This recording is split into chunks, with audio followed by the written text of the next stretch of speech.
Hello and welcome to the raga Bhimpalasi Sitar lesson series. I'm Will Marsh. We're in the key of D today, and I'm excited to be presenting a new rag series here. And rag Bhimpalasi is a very prominent afternoon raga in the Hindustani tradition, and it comes from the coffee tot. And first I just want to show you the coffee tot to kind of see where this rag comes from. We previously have done Yaman, which comes from the Kalyan tot. So now we're working with a new set of notes, rag Bhimpalasi, that is derived from coffee. So first, what is coffee? In case you do not know, we have sa re ga ma pa da ni sa. So notice we're using komal ga, shuddha ma, pancham, shuddha dha, and then komal ni. And then for coffee's descent, sa ni da pa ma ga re sa ni sa. So there's a little touch of the shuddha ga in coffee.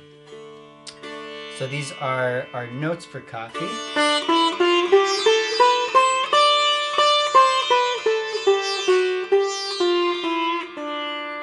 Now let's go back to Bhimpalasi and see how these relate.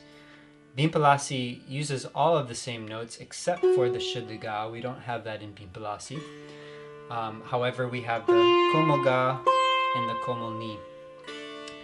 Now what makes Bhimpalasi unique in its own raga is the way that we choose to use these notes from the coffee tot. All of these notes except for the shuddha ga.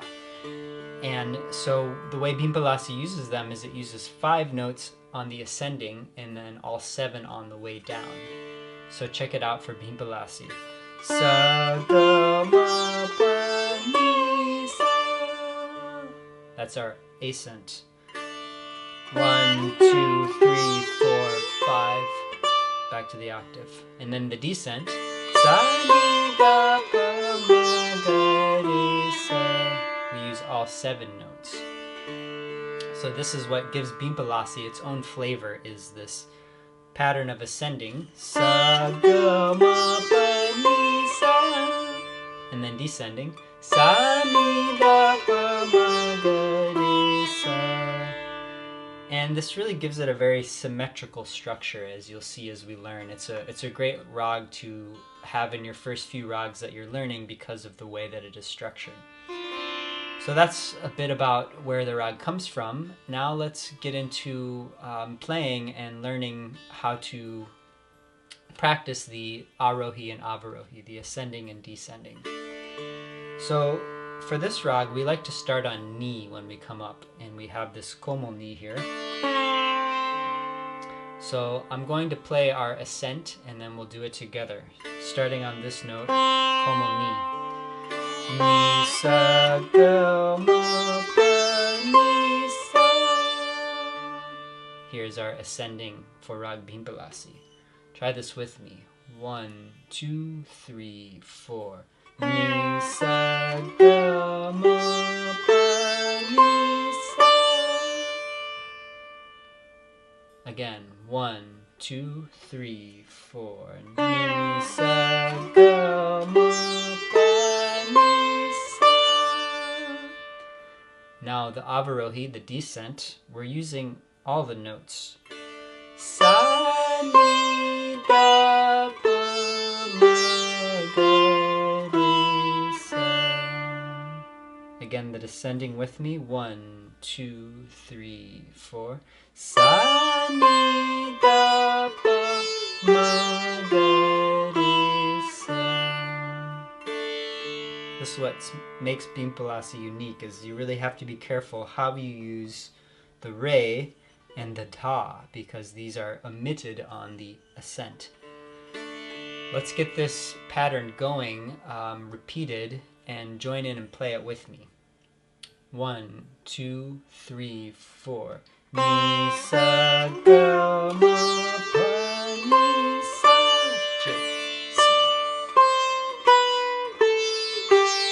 Again.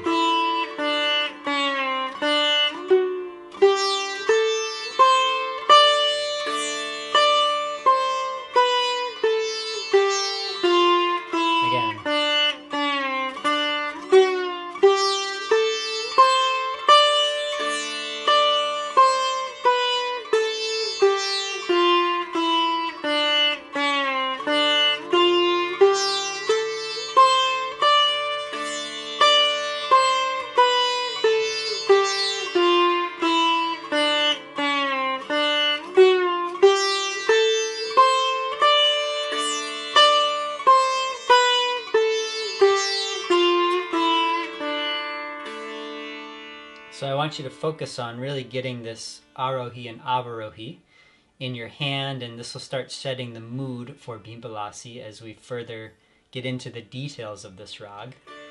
Just a little bit about its mood.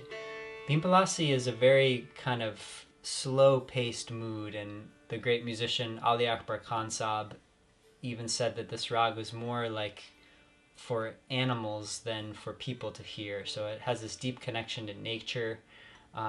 It's played in the late afternoon. I encourage you to check out some recordings of Bhimpalasi by great artists. And yeah, you'll see that it really has a slow meditative pace that is a very beautiful rag to get into. So one more time, our ascending and descending. 1, 2, 3, 4. Ni sa do mo fa ni sa sa ni da pa ma do re sa. So if you start here, you'll be on your way to getting more into this lovely rag Bhimpalasi. So thanks so much for joining me on this new lesson series, and I invite you to like and subscribe to this channel so you can stay up to date when classes are released. And I'd also love the opportunity to help you personally with your sitar journey. I offer virtual in-person lessons. You can find out more about them on my website, willmarshmusic.com. And happy practicing. Great to have you here. See you in the next class.